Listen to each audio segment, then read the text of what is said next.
haben Ruach HaKodes, anak dan Roh Kudusnya. Itu adalah dalam diri Sang Bapa. Maka besem ha'ab demi nama Bapa, haben dan Putra, Ruach HaKodes dan Roh Kudus. Itu rumus baptisan. Jadi artinya Bapa selalu bersama dengan Firman atau Putra dan Roh Kudus. Istilah Roh Kudus ada dalam Perjanjian Lama.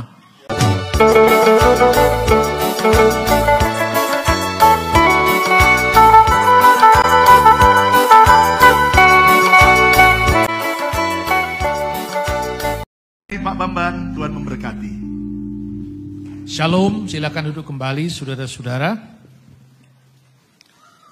Kita akan baca firman Tuhan dalam tema yang kita bahas sekarang ini mengenai satu hakikat tiga pribadi. Bagaimana kita menjelaskannya. Saudara-saudara yang terkasih dalam Tuhan, salah satu misteri dari iman yang kita pelajari, yang kita imani adalah Bapa, Putra, dan Roh Kudus. Ayat Alkitab dengan sangat jelas dari Perjanjian Lama sampai Perjanjian Baru berbicara tentang masalah itu. Namun seringkali orang salah paham dan sebagian dari kesalahpahaman orang itu karena kita sendiri sering tidak cakap menjelaskannya. Nah sebelumnya mari kita saksikan ada gambar ini dulu. Yang ini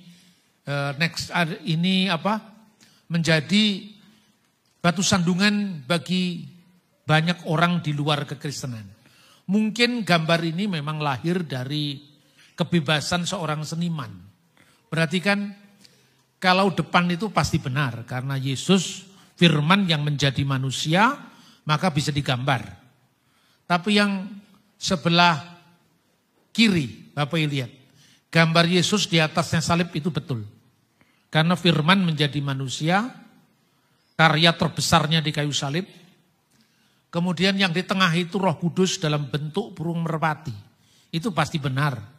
Karena salah satu teofani dari Roh Kudus. Penampakan ilahi dari Roh Kudus. Selain lidah api juga burung merpati. Tapi yang sebelahnya lagi itu salah. Bagaimana mungkin Allah Bapa digambarkan dengan pria yang tua, jenggotnya panjang, kemudian kumisnya panjang, rambutnya putih. Padahal Allah itu jelas tidak bisa dilihat. Ketika firman menjadi manusia, Yohanes 1:14 jelas sekali. Firman itu telah menjadi manusia dan diam di antara kita, dan kita telah melihat kemuliaannya. Kita telah melihat berarti bisa dilihat, bisa digambar. Bisa disaksikan. Roh Kudus turun dalam bentuk burung merpati. Yohanes melihat, orang-orang bisa melihat fenomena Roh Kudus dalam bentuk lidah api. Dan itu betul. Tetapi Allah dalam pengertian wujud ilahinya tidak bisa dilihat. Yohanes 1 ayat 18, tidak seorang pun pernah melihat Allah. Jadi bagaimana Allah bisa digambar seperti ini? Yang menggambar ini sebetulnya bukan ajaran gereja. Ini kebebasan seniman. Bahkan banyak di buku-buku ilustrasi seringkali juga digambarkan Allah ketika menciptakan langit dan bumi seperti merangkum ciptaan begitu. Tapi gambarnya seorang pria berambut putih. Ini gambar bukan gambar teologis tapi gambar yang lahir dari kebebasan seniman. Mengapa orang Yahudi akhirnya menjadi batu sandungan terhadap kekristenan? Karena secara fisik dia melihat kebebasan seniman Kristen di Eropa ini. Orang Yahudi lebih enjoy masuk ke masjid ketimbang ke gereja yang penuh dengan gambar-gambar yang mencerminkan kebebasan seorang seniman. Memang saudara-saudara, Kristus, Bunda Maria, para rasul itu kan manusia yang bisa dilihat. Kristus menjadi manusia, firman menjadi manusia. kemanusiaannya bisa dilihat, tentu otomatis bisa digambar. Tetapi bagaimana mungkin Bapa di surga yang tidak kelihatan, yang tidak seorang pun pernah melihat dia bisa digambar. Kebebasan seniman ini menjadi batu sandungan bagi iman Kristen. Ini salah satu yang menyebabkan kita seringkali dituduh menyembah berhala. Orang Yahudi menyebut Kristen itu, sekalipun mungkin para intelektual Yahudi tahu kalau Kristen itu dasarnya sama dengan kitab suci mereka, Perjanjian Lama, saudara satu Taurat. Makanya Rabi Moshe ben Maimun, Rambam, hidup di abad pertengahan, mengatakan kamu boleh mengajarkan Torah kepada orang Nostrim, pengikut Yesus dari Nazaret. Sebab kitabnya sama dengan kitab suci kita. Hanya tafsirannya saja yang menyimpang, katanya Rambam. Tapi kamu tidak boleh mengajarkan hukum-hukum ini kepada orang-orang Yismaelim, orang-orang Muslim. Karena kalau cocok mereka ambil ayat itu, kalau tidak cocok Alkitab kita dituduh palsu. Tapi yang menjadi batu sandungan bagi orang Yahudi justru gambar-gambar ini. Atau gambar-gambar yang bertentangan dengan firman bahwa tidak seorang pun pernah melihat Allah. Namun anak tunggal yang di pangkuan Bapa, dialah yang eksegesato, yang menyatakannya. Di mana Allah yang tak kelihatan menjadi kelihatan melalui sosok Yesus Kristus. Barang siapa melihat aku, dia telah melihat Bapa, karena aku dan Bapa itu adalah satu. Nah saudara-saudara, lalu bagaimana satunya? Nah sebelumnya kita akan lihat firman Tuhan, Kejadian pasal 1, ayat 1 sampai dengan 3. Next. Saudara-saudara lihat, ini adalah naskah Laut Mati, naskah Qumran. The Dead Sea Scroll. Naskah ini usianya 2100 tahun yang lalu. Karena teks ini berasal dari abad pertama sebelum Masehi. Yang di sebelah kiri itu adalah tulisan-tulisan Ibrani modern. Ya, tapi bacaannya dari 2000 tahun yang lalu dengan sekarang ini sama. Hanya bedanya kalau naskah-naskah 2000 tahun yang lalu itu tidak ada titik-titik diakritik. Tapi tentu orang Yahudi kuno bisa membaca. Itu ada naskah perkamen yang bolong di situ karena rusak 2000 tahun lebih. Ya, di situ kata Beresit bara hilang. Tinggal kata Elohim et hasamayim ve et haaret. Bunyinya persis sama dengan bahasa Ibrani sekarang. Jadi kalau orang mengatakan Alkitab ini palsu, mana yang palsu? Lihat ini. Naskah 2000 tahun yang lalu kita masih punya. Luar biasa saudara-saudara. Firman Tuhan tidak pernah berubah. Amin. Kalau ada yang rusak begini, ada naskah lain yang tidak rusak. Karena kitab suci kita ini dilestarikan oleh dua agama yang berbeda. Bahkan tiga agama yang berbeda. Satu Yahudi, kedua Kristen, dan ketiga Samaria. Islam enggak termasuk. Karena Islam percaya pada Taurat tapi Tauratnya sendiri. Tidak mendasarkan pada Taurat yang ada ini. Yahudi, Kristen, Samaria berpisah ribuan tahun tapi Tauratnya masih satu. Ya varian-varian teks tentu ada. Tetapi itu tidak pernah dibakar, tapi bisa disaksikan sampai hari ini. Pada mulanya Allah menciptakan langit dan bumi. Beresit bara Elohim et hasamayim ve et saaret. Pada mulanya Elohim menciptakan langit dan bumi. Ayat kedua, ruah Elohim merakefet alveni hamayim. Ini yang tercatat dalam naskah Qumran jilid kedua. Naskah dari 2100 tahun yang lalu.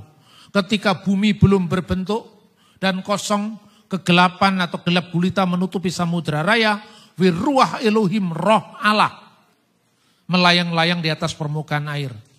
Wayomer Elohim, berfirmanlah Allah, Yehior wa Yehior, jadilah terang maka terang itu jadi.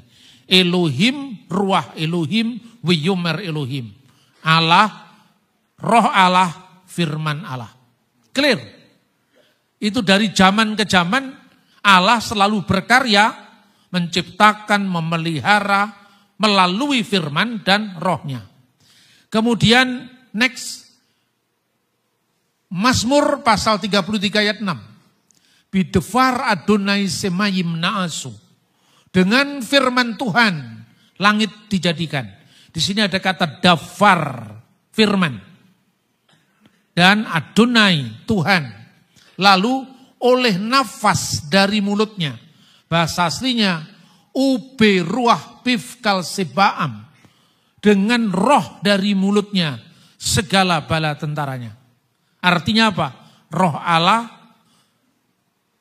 firman Tuhan, dan Tuhan. Ini dari Mazmur Daud. Yesaya 63, next. Perhatikan di sini. Bukankah engkau Bapa kami, ki atah avinu. Sebutan Allah sebagai Bapa sudah sejak awal tercatat dalam kitab Perjanjian Lama. Jadi bukan hanya orang Kristen yang berdoa dengan ungkapan Avenu Seba Semayim, Bapa kami yang di surga. Orang Yahudi yang belum percaya Yesus pun mereka berdoa Bapa kami yang ada di surga. Tanpa bertanya, kalau Allah disebut Bapa siapa istrinya, siapa ibunya. Itu pertanyaan orang primitif. Karena tidak seperti kata Bapa harus diartikan jenis kelamin laki-laki. Kadang-kadang orang bertanya tidak paham bahasa. Ada teman saya non-Kristen bertanya, Pak, kenapa Tuhannya orang Kristen disebut Bapa? Bukan hanya Tuhannya orang Kristen. Di seluruh Alkitab termasuk orang Yahudi yang tidak percaya Yesus disebut Bapa. Apa berarti itu Tuhan itu laki-laki? Tuhan itu beyond gender. Bukan laki-laki, bukan perempuan, apalagi pelangi-pelangi. Alangkah indahnya. Ada kan lagunya pelangi-pelangi. Itu apalagi ya? Tidak laki-laki, tidak perempuan, beyond gender. Tapi kenapa disebut Bapa? Saya bilang, setiap bahasa itu memiliki latar belakang. Saudara-saudara muslim kalau berdoa, menyebut Tuhan dengan kata ganti diri laki-laki. Apa berarti Tuhan itu bergender? Tidak. Kulhu Allahu akad. Katakanlah dia Allah. Dia ini dia laki-laki. Huwa bukan hiya. Ya, tapi bukan berarti Tuhan bergender. Allahumma antas salam wa minkas salam. Allahumma, ya Allah, engkaulah keselamatan. Engkau itu anta laki-laki, bukan berarti Tuhan itu laki-laki.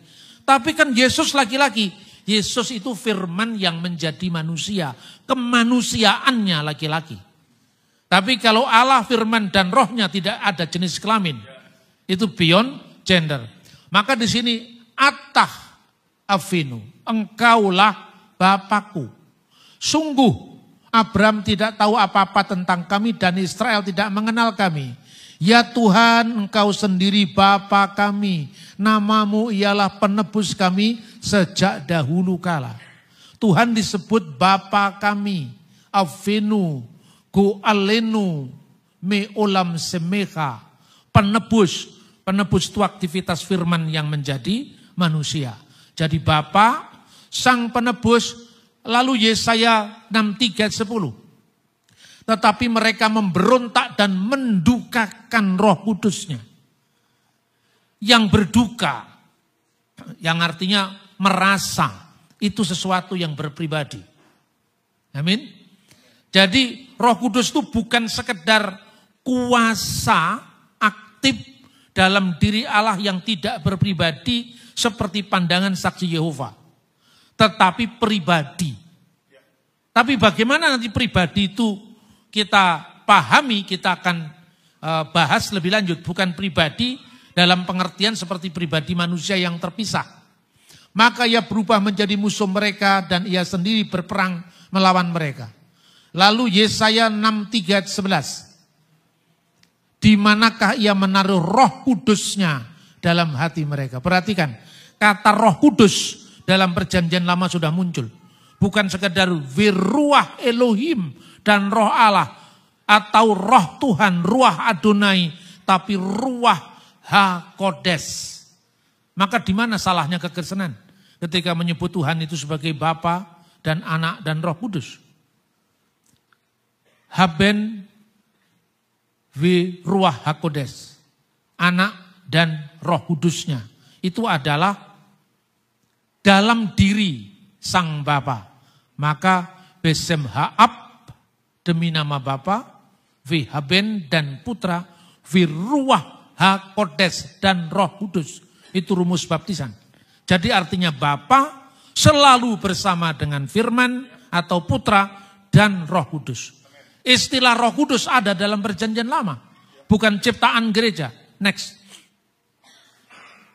Nah, sekarang kita bagaimana memahami Tritunggal dalam karya Tuhan dan Tritunggal dalam hakikat Allah. Tritunggal dalam hakikat Allah itu misalnya Tritunggal secara kekal, dari kekal yang tidak berubah dalam diri Allah sendiri. Kita bisa membaca Matius 28 ayat 19, dalam nama Bapa dan Anak dan Roh Kudus.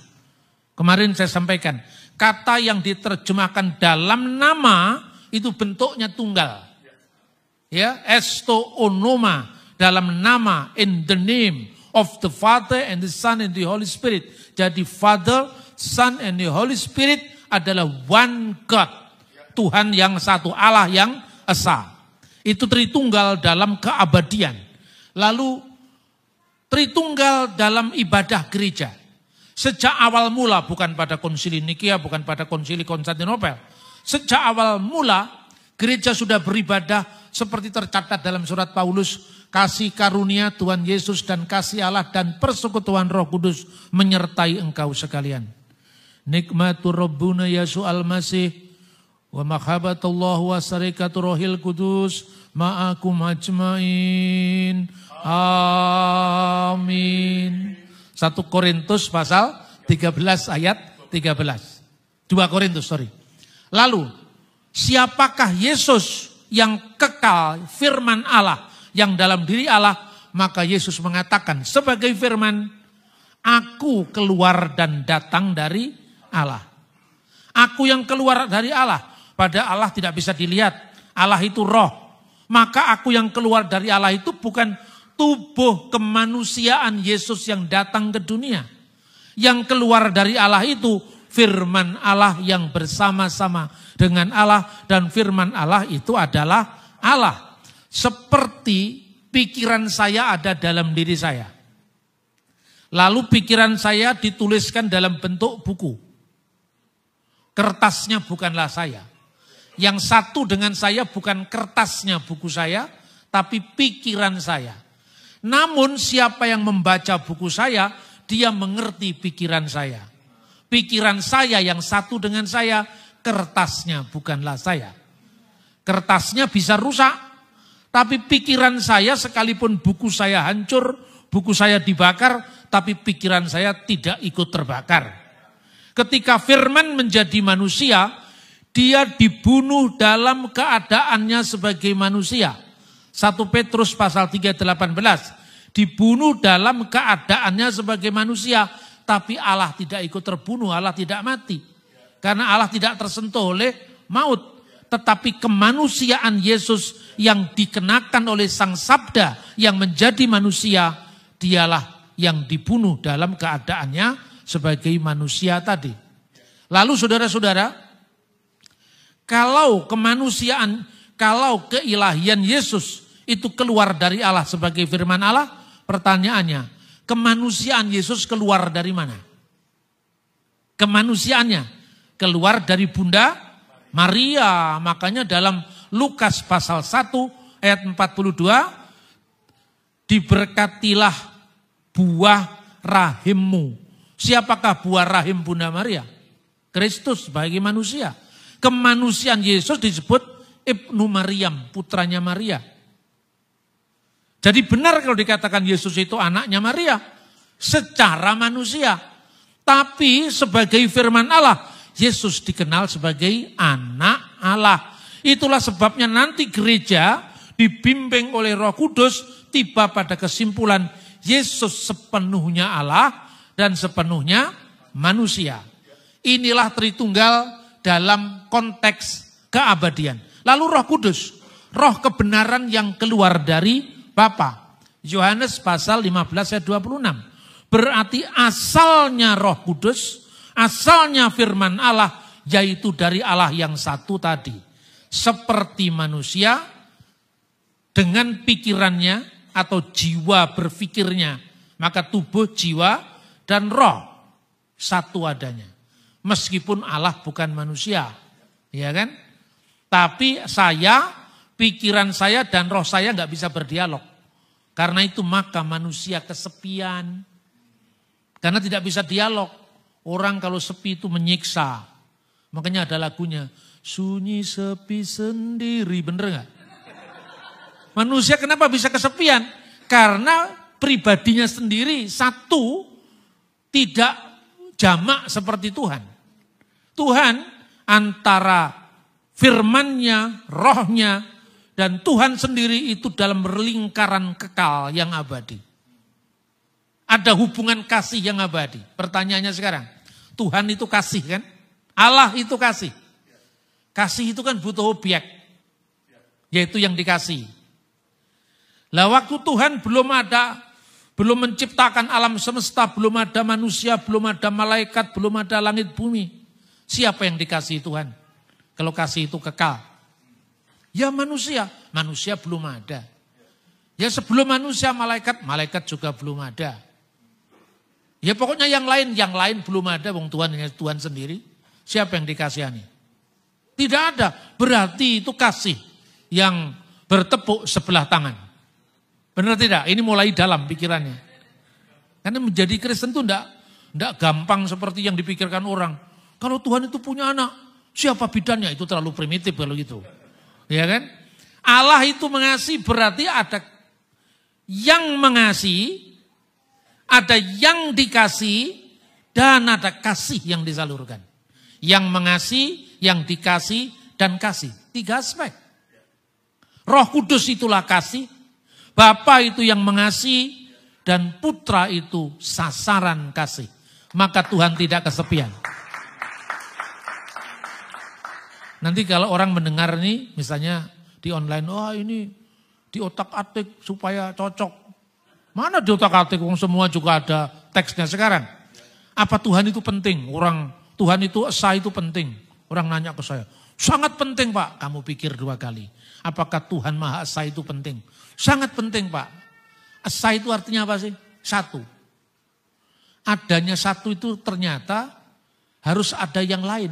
Baru 2, 3, 4, baru ada satu. Benar nggak? Nah sebelum Tuhan menciptakan alam semesta seisinya, kan hanya satu. Satunya yaitu Allah. Butuhkah kata satu? Nah enggak butuh, enggak ada yang lain untuk apa? Berarti sifat esa itu kemudian setelah ada ciptaan. Ya kan? Makanya ada satu karena ada 2, 3, 4. Makanya ketika Tuhan menyatakan hakikatnya kepada Musa, dia tidak mengatakan akulah Maha Esa, enggak. Dia mengatakan aku adalah aku. Aku bukan yang lain.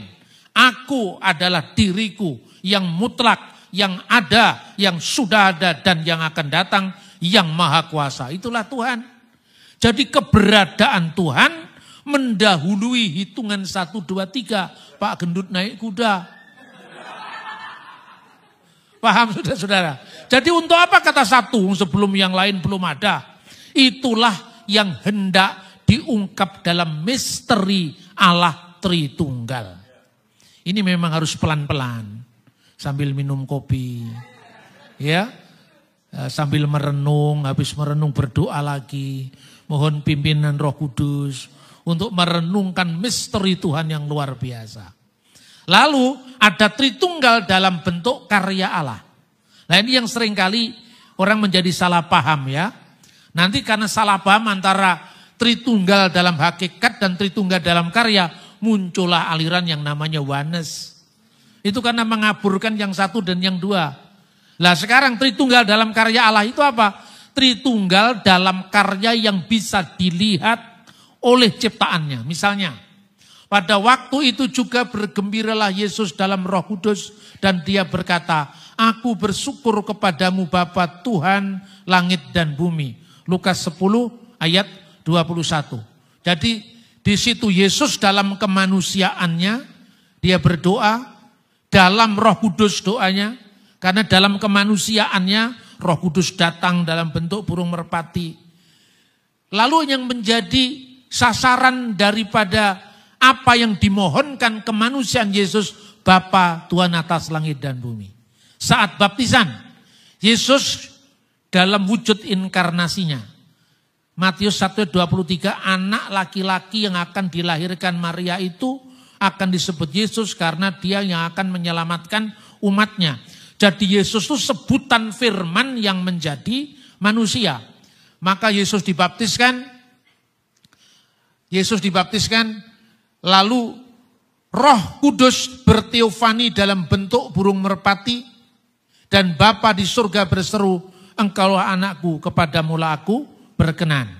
Jadi ada suara dari surga, ada Roh Kudus dalam bentuk burung merpati, ada kemanusiaan Yesus yang dibaptis di Sungai Yordan. Yang tampak terpisah ini bukan Tritunggal dalam hakikat Allah, tapi Tritunggal dalam karya Allah. Dalam hakikat Allah dia tidak bisa dilepaskan. Satu contoh misalnya, ketika saya sekarang ini orang pada menyaksikan mungkin live streaming dari khotbah saya ini, ya kan? Lalu khotbah saya itu orang mungkin belum pernah melihat atau mengenal saya, lalu dikatakan ini yang namanya Pak Bambang di layar HP kita masing-masing atau di televisi. Dapat dikatakan bahwa layar HP atau televisi itu penjelmaan dari pikiran saya. Sehingga setiap orang yang mendengar ceramah saya, khotbah saya, mengerti apa yang tersimpan dalam hati saya. Tapi saya di sini, saya di Philadelphia, orang bisa menyaksikan di Surabaya, orang bisa menyaksikan di Jakarta.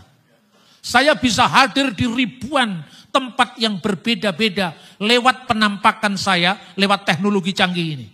Tetapi saya ada di sini. Orang tidak mengatakan, bagaimana mungkin Yesus ketika turun di dunia, surga kosong. Ya toh? Bagaimana mungkin ada kekekalan? Waktu firman turun ke dunia, di surga tinggal berapa? Loh, itu tidak bisa membedakan satu Tuhan dengan satu benda.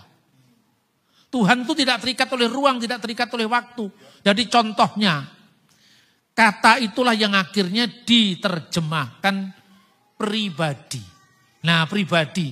Tuhan itu satu ousia, bahasa Yunaninya itu, bahasa yang dipakai oleh para bapak gereja itu kan internasional itu bahasa Yunani. Dalam bahasa Yunani dikatakan ousia. Ousia itu artinya being, keberadaan. Maka dikatakan mia ousia tres hypostasis.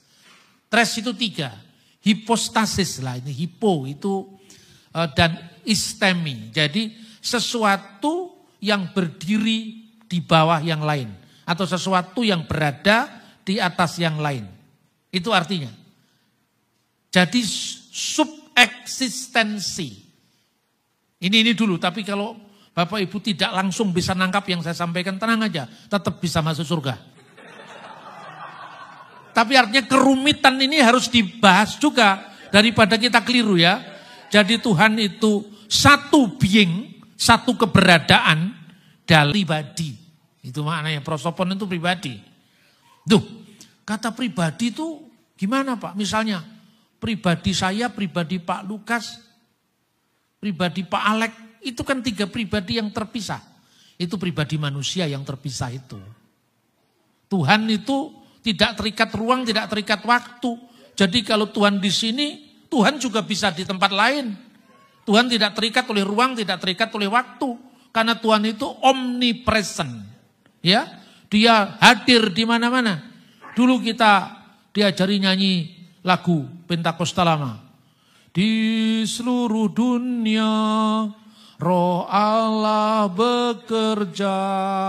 Di seluruh dunia seperti Nabi bersabda. Di seluruh dunia ada ilham roh yang heran dan seterusnya. Artinya apa? Tuhan itu tidak terikat oleh ruang, tidak terikat oleh waktu. Jadi kalau Tuhan di sini, Tuhan juga sekaligus di sana. Lain dengan manusia. Kalau manusia sekarang hadir di sini secara bersamaan dia tidak bisa hadir di Surabaya. Maka orang sadar itu, aku di sini, engkau di sana. Beda alamat, ya kan? Karena manusia memang bisa dipisahkan oleh ruang dan waktu.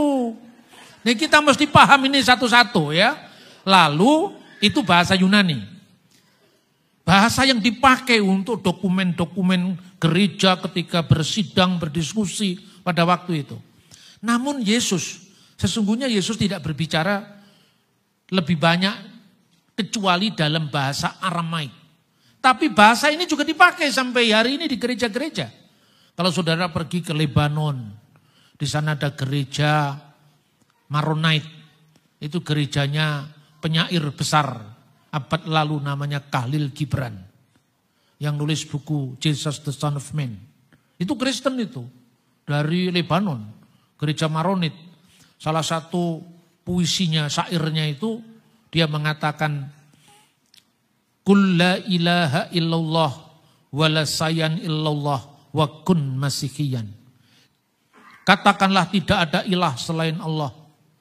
Katakanlah tidak ada sesuatu pun kecuali Allah dan jadilah kamu Kristen. Ini syairnya Khalil Gibran. Karena Gibran membaca Alkitab bahasa Arab, bukan King James Version yang dia baca.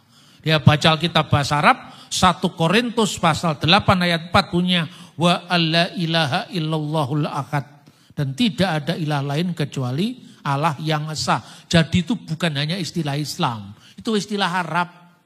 Karena kadang-kadang kalau orang itu mengaburkan seolah-olah bahasa Arab itu bahasanya umat Islam saja. Saya mau tunjukkan ya. Ketika Yesus berbicara dalam bahasa Aram, bahasa ini lalu dipakai lagi oleh gereja mula-mula. Makanya gereja ke wilayah barat, ya khususnya dari Yerusalem ke wilayah barat, yang dikunjungi Petrus, dikunjungi Paulus, untuk Paulus mengabarkan Injil kepada bangsa-bangsa bukan Yahudi. Untuk Petrus mengajarkan Injil kepada orang Yahudi diaspora yang ada di luar tanah suci.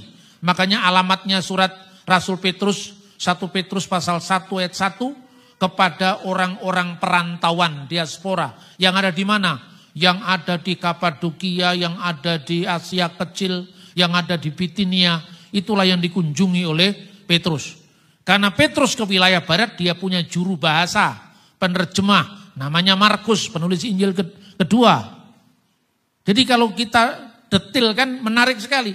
Tapi Yerusalem ke arah timur dan selatan masih memakai bahasa Aramaik. Itulah sebabnya gereja-gereja di wilayah timur dan selatan menggunakan bahasa Aram. Seperti gereja Syria, Antioquia, ya. Kemudian gereja-gereja di wilayah Irak yang dulu Mesopotamia itu bahasanya Aram. Maka kita punya Alkitab namanya Pesito atau Pesita, bahasa Aram. Kalau menyebut Yesus Kristus, Iso Mesiha. Kalau Syria Timur, Isa Mesiha, yang nanti jadi Isa Al-Masih, yang dipakai oleh orang Muslim. Sementara yang di wilayah Syria Barat menyebutnya Iso Mesiha. Dari Yesua menjadi Isoa, menjadi Iso. Seperti kata Shalom menjadi salam. Shalom alaikum, Ibrani menjadi Assalamualaikum. Itu karena serumpun bahasanya. Maka sekarang tidak usah kita persoalkan Isa atau Yesus itu hanya bahasa. Tapi isinya memang beda. Tapi kalau bahasanya itu namanya fonetik koresponden. Satu contoh misalnya. Orang Batak tidak bisa ngomong huruf K di tengah tegas. Maksud tapi maksud. Betul apa tidak? Maksud saya. Tapi kalau orang Manado tidak bisa ngomong N di belakang. Makang ikang. Orang Jawa tidak bisa ngomong huruf sengau. Ya, huruf sengau misalnya Ain. Ya, misalnya Ali menjadi ngali. Iya toh?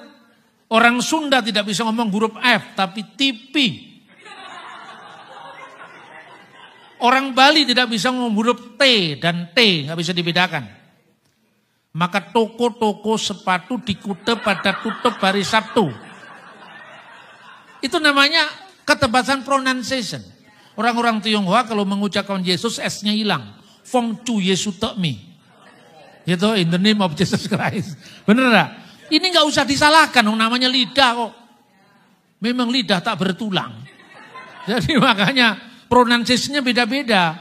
Jadi kalau kita mempersoalkan Isa Al-Masih, Ya, yang dipersoalkan itu adalah konsep teologinya, bukan bahasanya. Kasihan gereja Isa Al-Masih. Sinodenya sudah pakai nama gereja Isa Al-Masih. Maka saya tanya, Pak, jadi Isa atau Yesus nanti dulu kasusnya apa?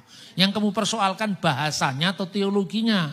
Kalau bahasanya atau teologinya tidak dibedakan, itu bisa kacau nanti. Sekarang saya kasih pilihan. Kamu pilih gereja Yesus Kristus dari orang-orang suci zaman akhir, atau pilih gereja Isa Al-Masih? Loh, Yesus Pak, enggak, saya mau tanya, pilih gereja Yesus Kristus dari orang-orang suci zaman akhir, notabene Mormon, atau pilih gereja Isa Al-Masih, yaitu gereja anggota PGI? Ya Isa Al-Masih, karena Isa yang ada di gereja Isa Al-Masih itu sama dengan Yesus Kristus yang diberitakan dalam Injil. Tapi gereja Jesus Christ dari Mormon tidak sama dengan Yesus Kristus dalam Alkitab. Nah, ini antara bahasa dengan teologinya. Nah, karena itu di dalam bahasa Aram itu dikenal kata ituta dan kenoma. Nah, ini tambah lagi pelajarannya.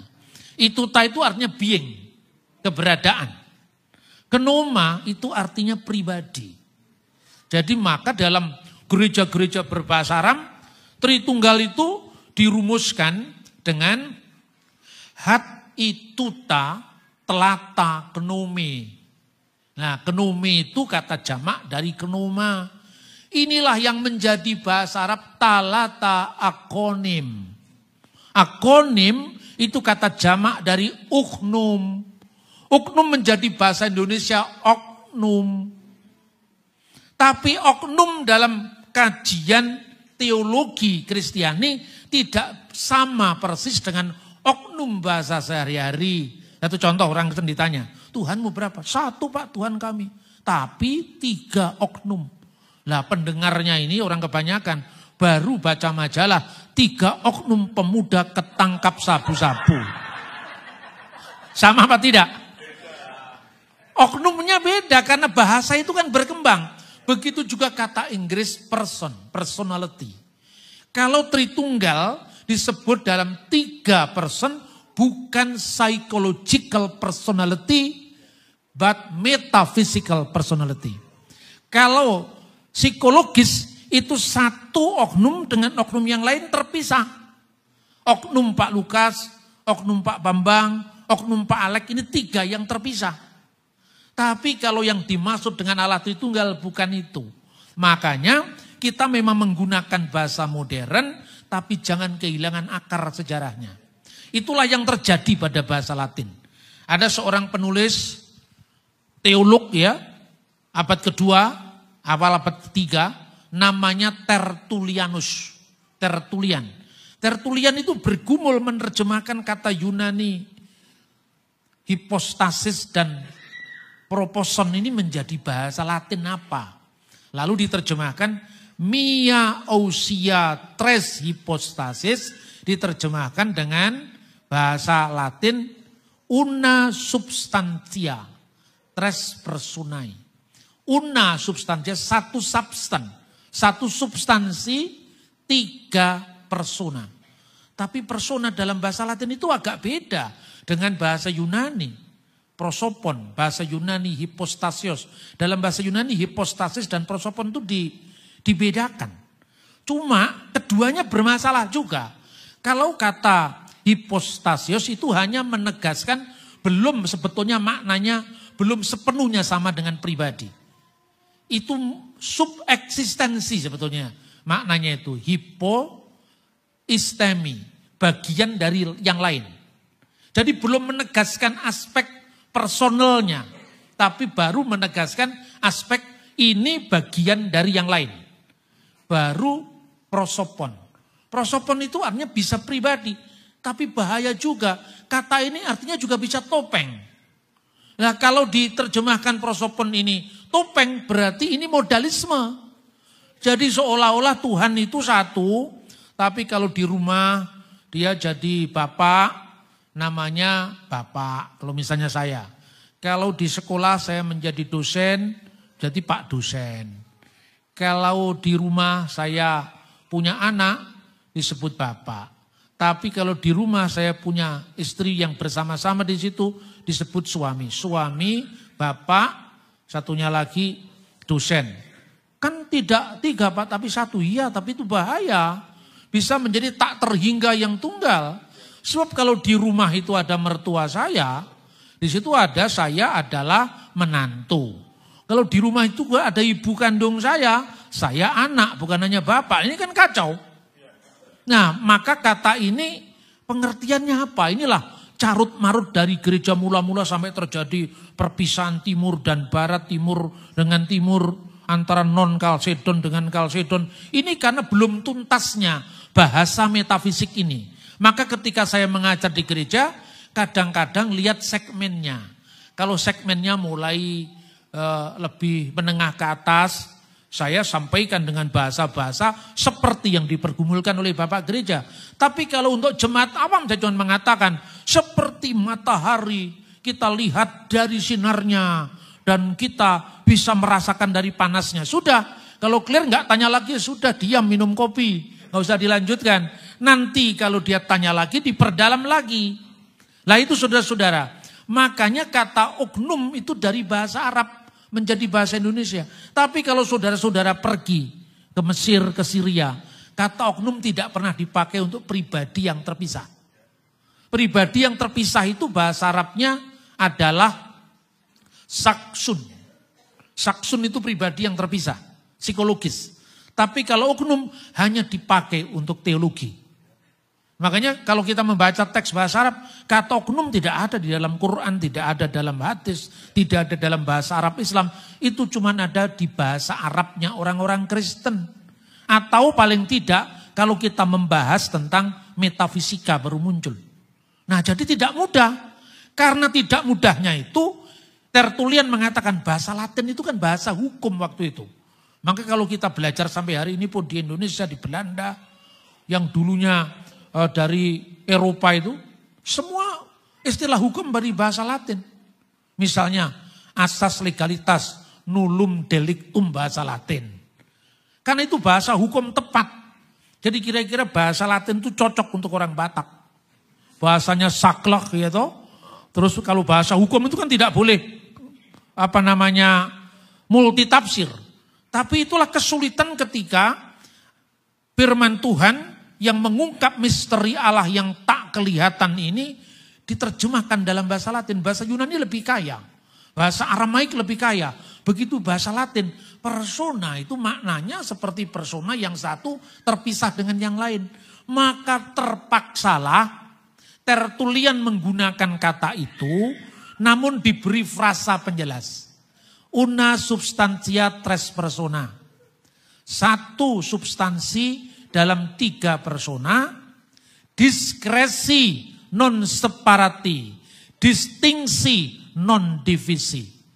Bisa dibedakan, tidak bisa dipisahkan. Masing-masing punya kekasan, namun tak terbagi, non divisi. Itulah pribadi untuk Tritunggal.